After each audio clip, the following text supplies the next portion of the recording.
Nabiso Perez Kaikwamba. Aouti peut qu'on retire déjà passeport diplomatique yanane ya Kabila. Aouti qu'on appelle le docteur Mukwege. Alors bi conscience à Congolais c'est la nene et son parce que Kabila ne travaille pas pour l'intérêt des Congolais, en tout travaille l'intérêt banane ya Rwandais. Mukwege alobi la ye.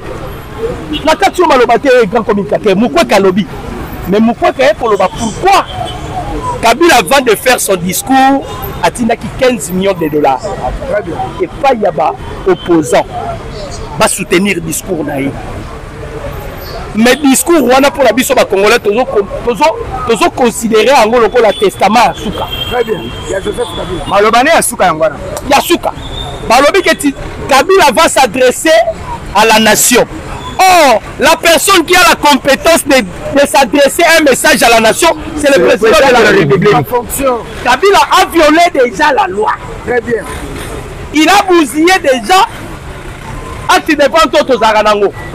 Oui, bien, la constitution, acte de vente de la République démocratique du Congo. C'est ça.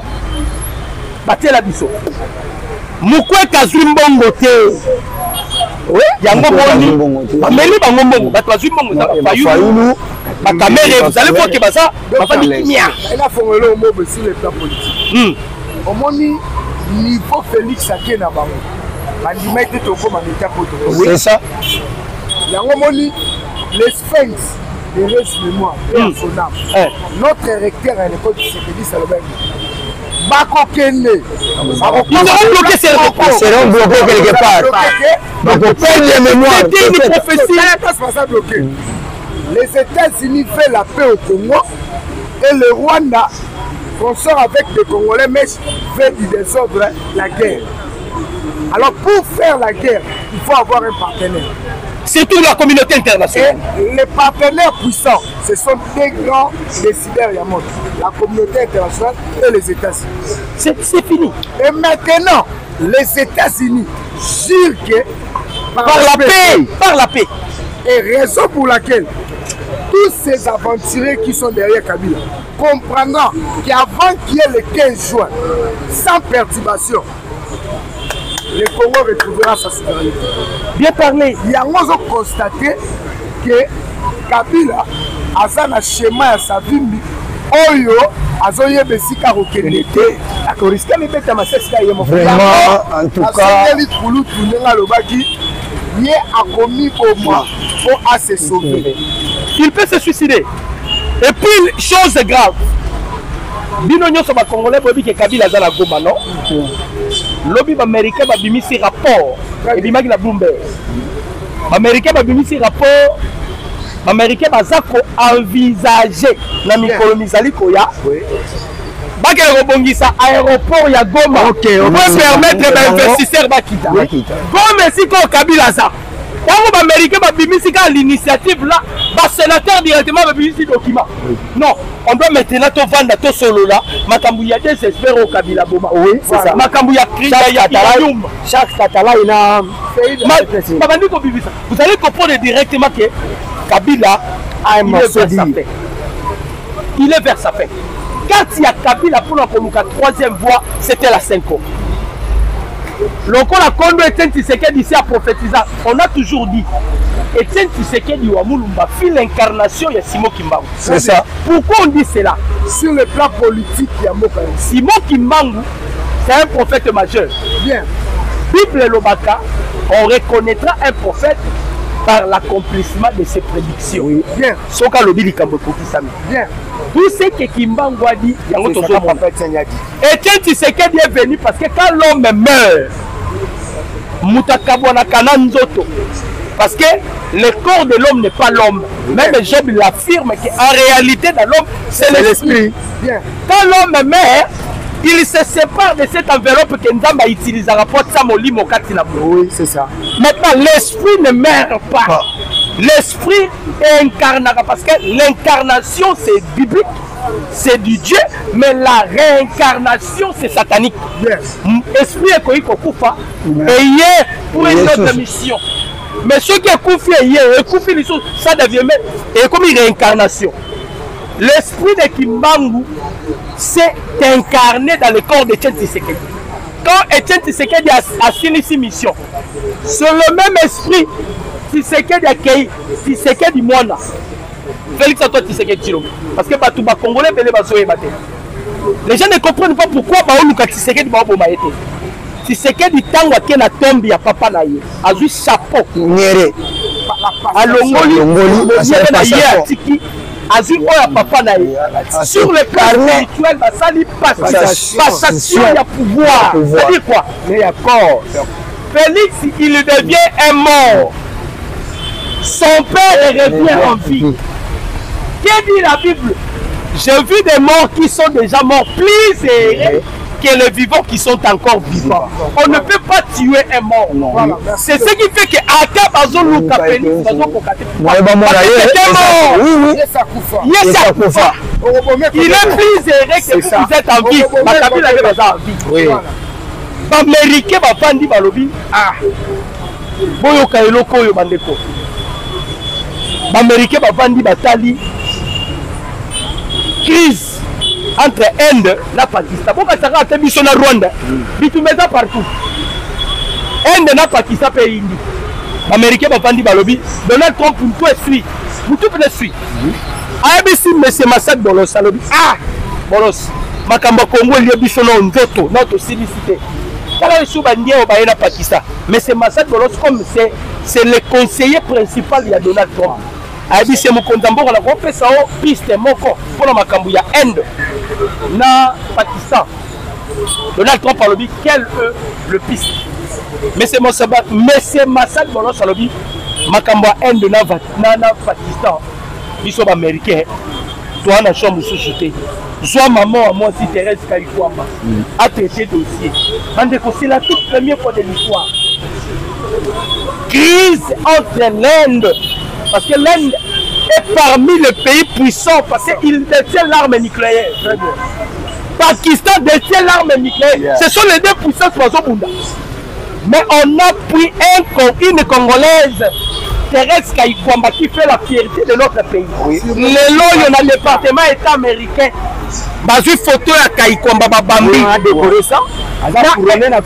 Couronné Thérèse Kaïkwamba. Le département est américain.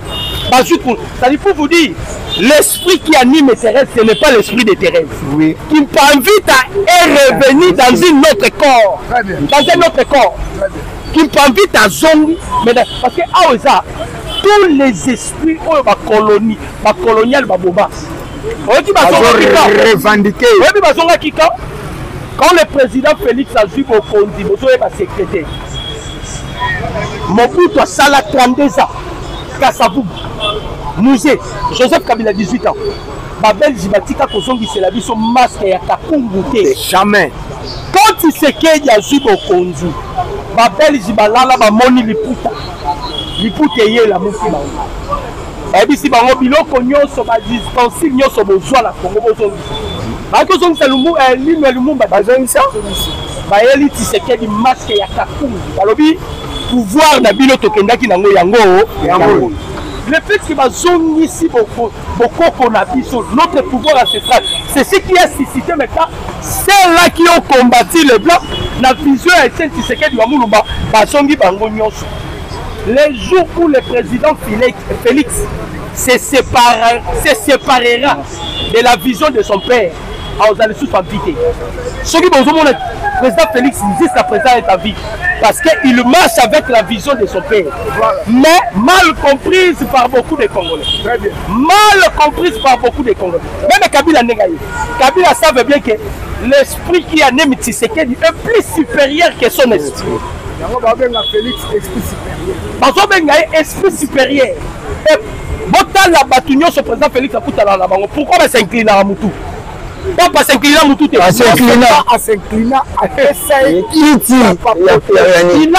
un esprit supérieur. Maintenant, ce sont les gens spirituels. Très bien. Dans le monde, déjà Moutou a ça, esprit supérieur. Il doit s'incliner. Oui. Normalement, à Papa Sala, on pouvait même le révoquer pour excommunier. Comment il n'y a pas pour ce qui on peut signer un individu.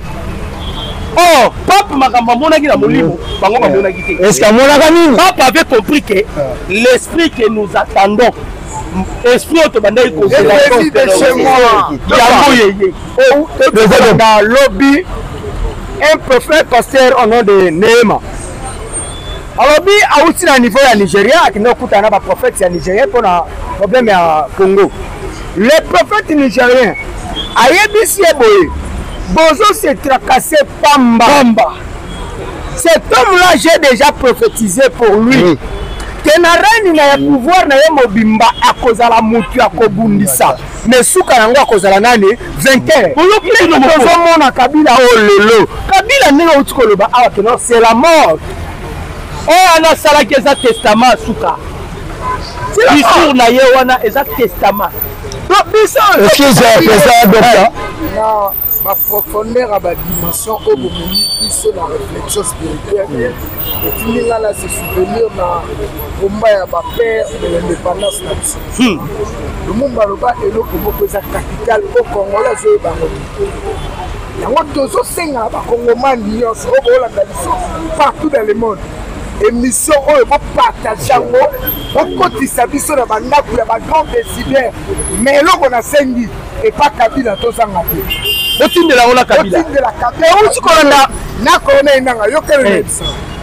Lumumba lobi l'histoire du Congo sera écrite par un vrai Congolais. Maintenant, côté la généalogie à président Félix, côté la Koyanaï, il est un Congolais du sang. Ouais. Ina, on va bien gaka. Ni bien parlé. Non, Azawana, pour le Bakaza Congolais, tu as passé. Bien passé ça. Pour le Bakaza Félix, ça Congolais, tu as passé. Makamo Yazo Sal, alobi, la prise à pouvoir, alobi, le socle de ma pouvoir, et ça le principe de sa concert. Le principe de sa concert.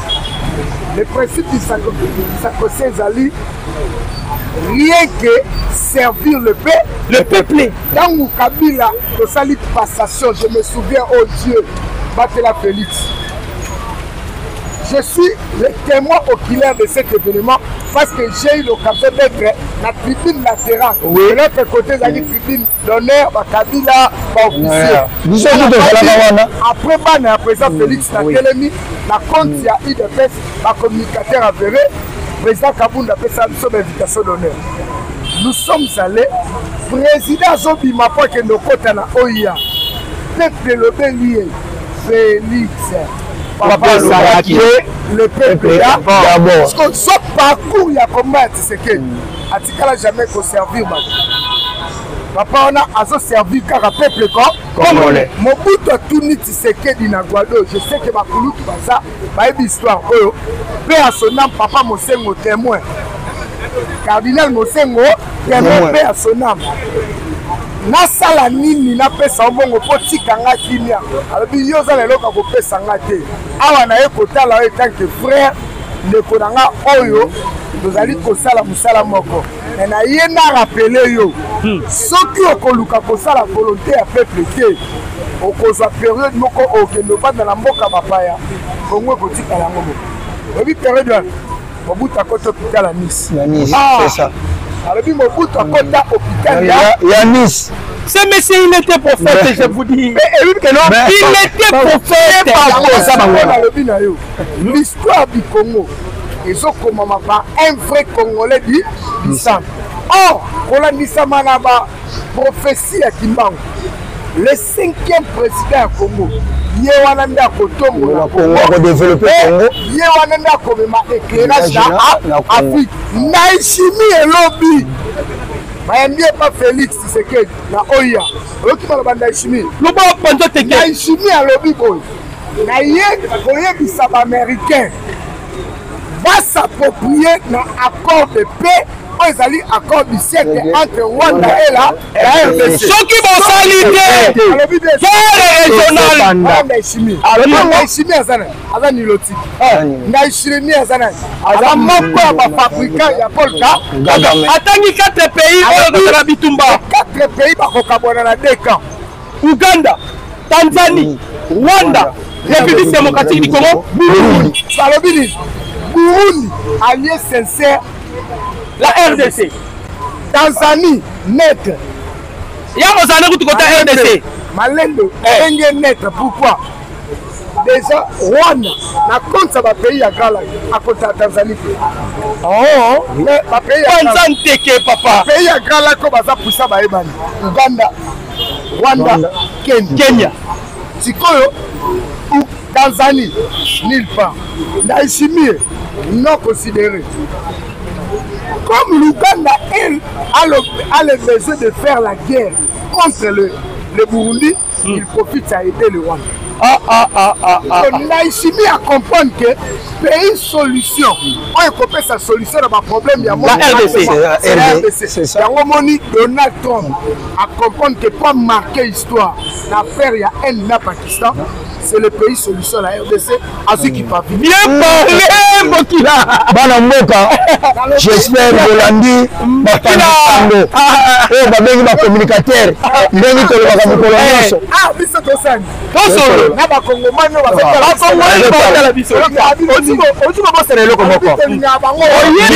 na réunion na bango ya Afrique du Sud. Ndenge biso ndenge te baoki le honorable Mbokila Otukolo babi biso toza dans les dangers nous les communicateurs.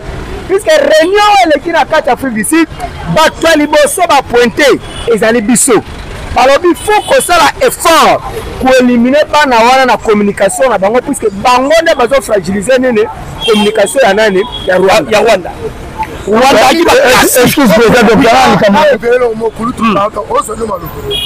comme la directeur pour Kassa, il y a cyber défense, biso toi politique.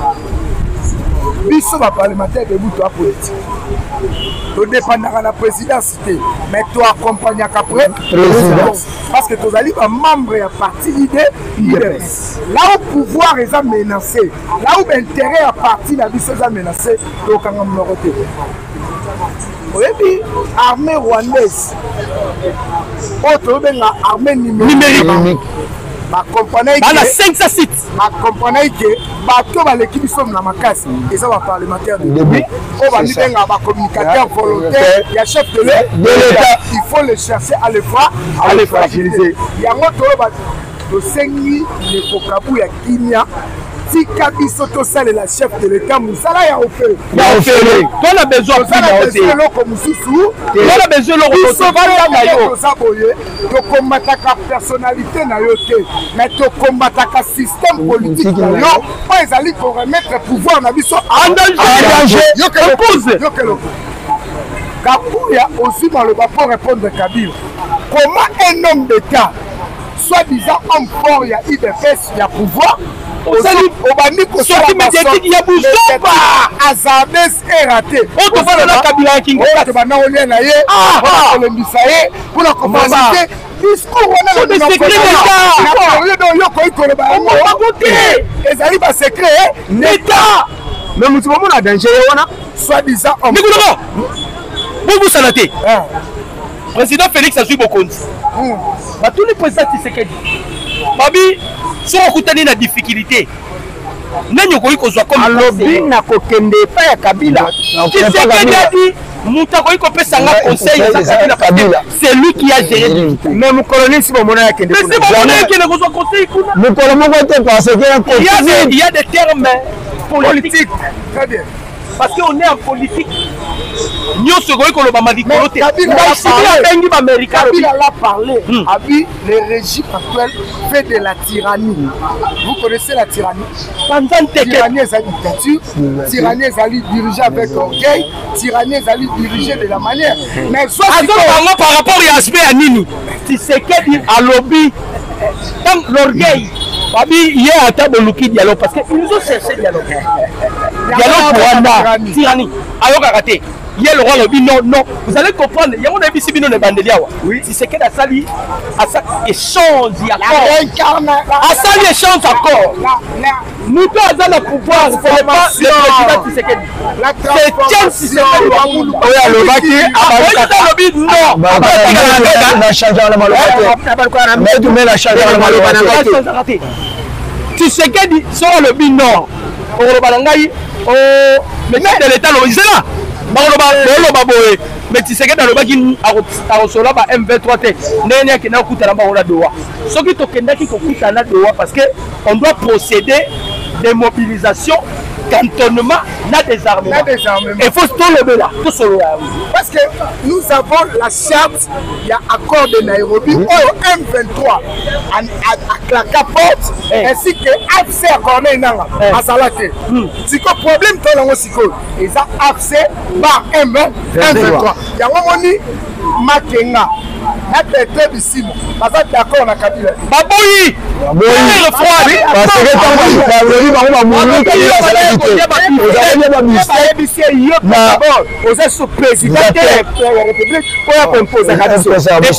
ce qui va se passer, soit na Kabila na Bertrand Bisimwa. Bisimwa ayebike Kabila aye kwa kuyeje à Kagame parce que Kagame est en difficulté contre ses accords de président. En tout cas, na lo bela bino makambu mo boy, c'est que j'ai compris. On est Bertrand Bisimwa. Aza Rwandais, c'est un Congolais. Il y a ceux qui Bertrand Bisimwa, Aza Bisimwa makile comme ça là. A remarqué que c'est comme si on continuait à travailler pour Joseph Kabila. Or, Bisimwa, Nadoa déjà, il avait embrassé. À mon avis, déjà, la charge locale va promettre que Bertrand Bisimwa sur une négociation de coopérer. Parce qu'il veut regagner son pays. Sous le temps de Makenga, alors qu'il y a clair, tu as deux options dans minute. Soit tu gagnes victoire, soit ça serait notre disparition pour toujours. C'est-à-dire la M23 n'existera pas. Dans minute au stade autocommun. Bertrand Bisimwa, tu as vu qu'on pas de loi. N'est-ce pas solo qui Bertrand Bisimwa le bien. Attends la bombe ma congolais, ma kanganga, mais que ça la moi apaiser. Yango même maintenant avait accepté, il a signé trêve. Quand on a vu pression à Kabila changer Maloba, Nanga aussi avait cédé. Parce qu'il a les 100 Congolais. Il avait cédé. Faut-il tuer combien pour que Félix accepte le dialogue? Parce que tellement bazar coincé, bazar bloqué par rapport, il y a par rapport. Bien. Parce que Bertrand Bisimwa non, moi je ne dois pas m'incliner par Kabila. Kabila d'abord, Bataka qui est, c'était avant-hier. Bataka qui est la Boutunda qui m'a kazonga et Rwanda. Et donc ça dit que Kabila, avant d'aller sous na Goma, parce qu'il a été attaqué. Bateau Bazaïk va attaquer Kabila, Baza non identifié. Mais depuis ça qui Kabila, ici qu'on y a ça la Congolais Baboza. Kabila qui qu'on soit, mon aïe appelle si Paul Kagame. 100 millions de dollars. Kagame a dit qui est pour la nouvelle recrue. Oh Baza na Rumangab. Bateau pour enseigner, on sont des exultères romains. Oh, tout ça qui va voir. Les Américains ont décidé de changer tous les appareils au président Félix a utilisé. Parce que les Romains étaient déjà en contact avec certains appareils. Les Américains vont changer tous les appareils. Même ils ont changé. Oya va changer Nyoso. Parce que si vous allez remarquer, Donald Trump a mis sa griffe parce que jusqu'à présent, il n'y a pas encore eu des accords. Oui. C'est ça. Tu as raison. Kagame, Bassango, non, Moïse Katumbi, il voulait empêcher qu'il y ait des accords.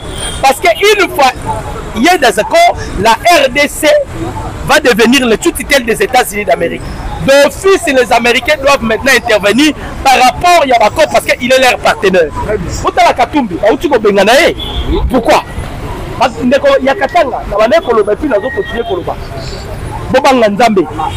Vous savez, la République démocratique du Congo, c'est le pays le plus sacré au monde.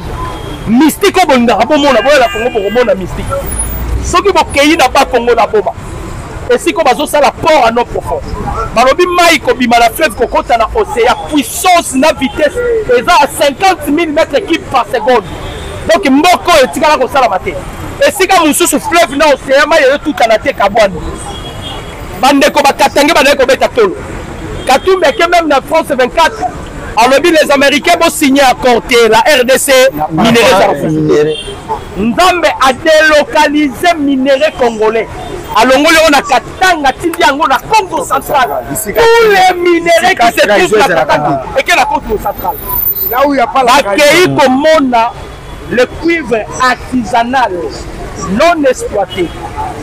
Balobi réserve wana eza ya plus de des siècles et des siècles. On a les Japonais de Bamonyon. Baké kokuta 27 blocs pétroliers dans le Congo central. Baké kokuta manganèse. Baké kokuta pyrochlore. Kolobakalabino pyrochlore. Et ça deuxième minerai parce que premier minerai na marché. Premier minerai c'est le rhodium. Le minerai le plus cher au monde. Le deuxième minerai c'est le pyrochlore. Pourquoi pyrochlore? Pyrochlore a un minerai moussou na carte va ben nobium. Nobium wana nde bazo sala na ba acier. Durabilité à acier dire eza à 34,7 milliards d'années. Pyrochlore wana. Mais bimi na Congo central. Nzamba za na carte ko délocaliser. Pour la kosilisa le lend de Paya. Oh nous les ressortissants de Katanga. Vous êtes des Congolais. Il y a des faux Katangais. Vous êtes des Congolais. Des faux Katangais. C'est la tolo. Abimi c'est libino balio. Bako sabiso balio na babimi c'est poli abatu. Oui, Kabila niet. Nous tabimi c'est ko numbi. Mototo niet. Kabila niet. Mototo niet. Kabila na Bertrand Bisimwa ezo pesimbo abwa boy. Donc on a le bila bino titre là to la muki soit Tinanga kufi soit Bertrand Bisimwa kufi soit Kabila kufi. Malobombo Kabilo. Merci bana mboka, j'espère bakongomani obolanda kabiso mikolo nyonso. J'espère bolandi ba panzisango ba grand communicateur ya mboka ya Congo. O basaka ma grande ligne ba utu ko kumbela, j'espère bo yonki nyonso bana mboka tant to baka na bino ke Kabila za Congolais te. O chaki tembelele to subiwa wapi. Alors, vous konza mboka lobaki ke makamu nyonso zoleka na Congo.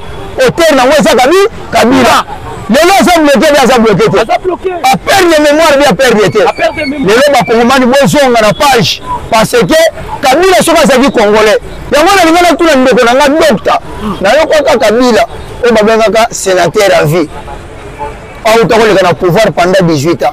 Na yoko maman moka lobi ke nzamba pesi énergie. Ya kozonga susu na pouvoir ya kosala peuple congolais. Mais je me demande, excusez mon frère. Mais Kabila a pris beaucoup de temps, 18 ans.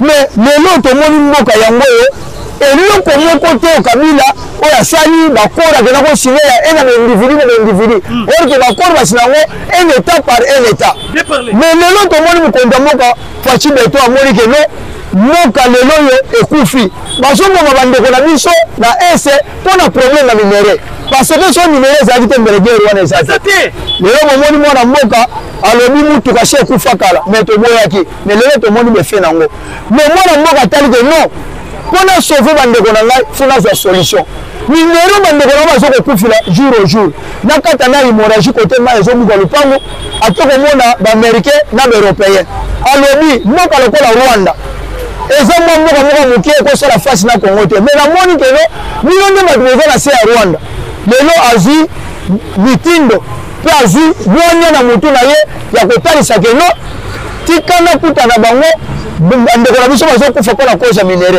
to ke le siné ba kori ya ganya ya pe po lelo te misala ye na mboka bana kini ba kongomani ba diaspora bolanda biso lelo mboka chômage kota mais ndeko azi idée po te misala ya o dernièrement na yoka lobi ke no kala te na komisa Congo lokola Allemand d'Afrique Français ça passe ya ba kuzo bakasa ba kochela karo na ba balabala tina ba mira ndako mais hors de te ko comme ça Congo Allemagne parce que na Europe Allemagne même ça ba industrie makasi yango o mona ka mukonda moka zaka déjà na vision lelo le 15 ans ba corps durable ya paix ya gagnant les 15 ans bilengi bango bisani ya bikoki baleli te baleli muno ha wakanyanga nini kafo lambilaki mwana mboka fachi beto lelo osambo te yango monaki poto chite na tunaki question pande ko nga docteur na landaka Kabila lobi ke no nzamba pesinga énergie pote na zongo la Congo na sala ndeko na kolimbola nga ndeko mutakosaki ye ba communicateur ya mukonza mboka mutakosaki Kabila ezaki frigolé à mbongo abisaki Kabila vous devez compter sur moi En bon mot, baza ba catholique. Vous connaissez bien l'église catholique. Bakoïsa ba empereur, bakoïsa ba grand homme. Et ils pensaient que bako renverser Tshisekedi. Or bazobosana. Quand Tshisekedi est allé dans le Vatican, il a récupéré le pouvoir il y a Vatican. Te dépouiller le pouvoir il y a Vatican. Bon, mon gars, le papa Koufi, l'homme sous tous réservé pour Bengola, CNS, Baroba, tout le monde. Vous lui voyez pas place de Tshisekedi Aza fantôme, Aza moutou normalité. Moi, je suis Makoufa, vous avez bien Makoufa. Fati. Kabila sénateur à vie. Pour le Kagame, l'homme le plus puissant en Afrique. Kagame lelo écarté.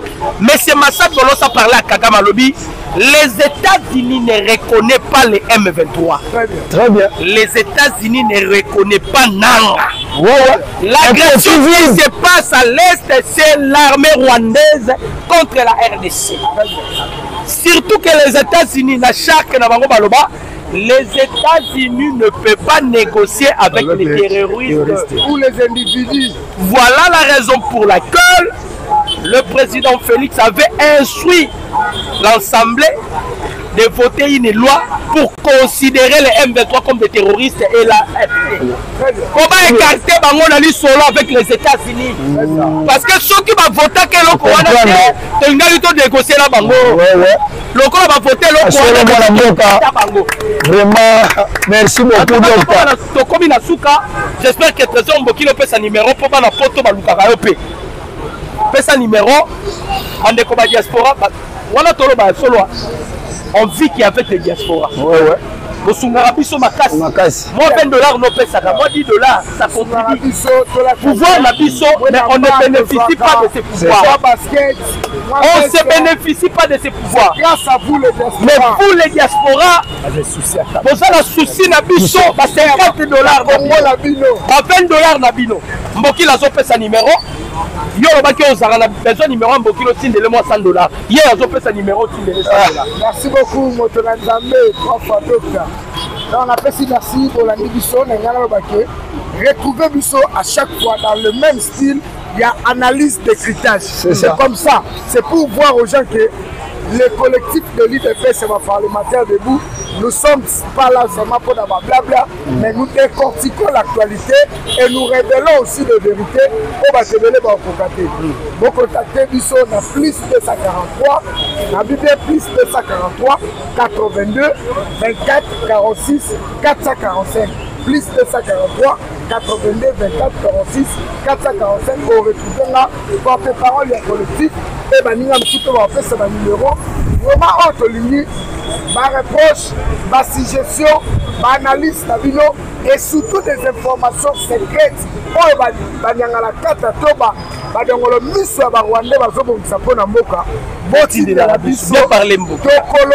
parce que biso tozi mosala ya kolo et mutakobangisa biso azate mutu pa kosipa biso azate po biso tozali la réincarnation ya esprit Tshisekedi abaki ngai na kokufa mais ba Tshisekedi musu ba osani tobotami na communication oyo boyebaka secret nango te mais ezali moko ya héritage légué par nos pères fondateurs ya IDPS. Prenez-vous à charge.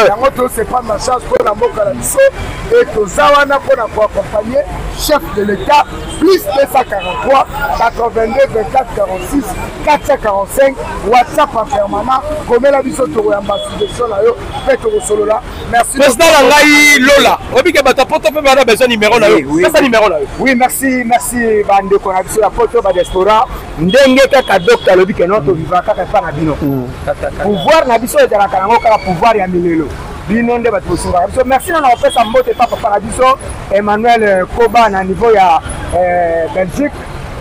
Toza toujours na bino elongo na kosepela kopesa bino numéro nanga plus 243 89 24 24 851 sur le président Lola autrement dit la voix du ciel. Merci.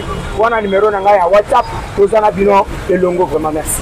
Merci beaucoup bana mboka président Ndala vraiment la félicitations par la philosophe docteur Mouté Tonyawa. Merci beaucoup. Numéro Yangwana, plus 243 89 54 84 193.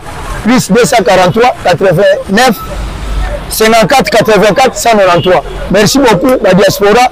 Boyendaka bandeko, potoza balobeli ya mboka. Merci beaucoup. En tout cas, bandeko nanga ba diaspora, je vous aime beaucoup. Papa Gilles Moulindwa, le plus grand homme de Dieu de ce pays.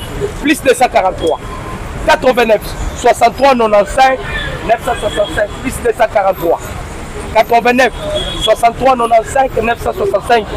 Que Dieu bénisse notre pays. Merci beaucoup. Que Dieu bénisse.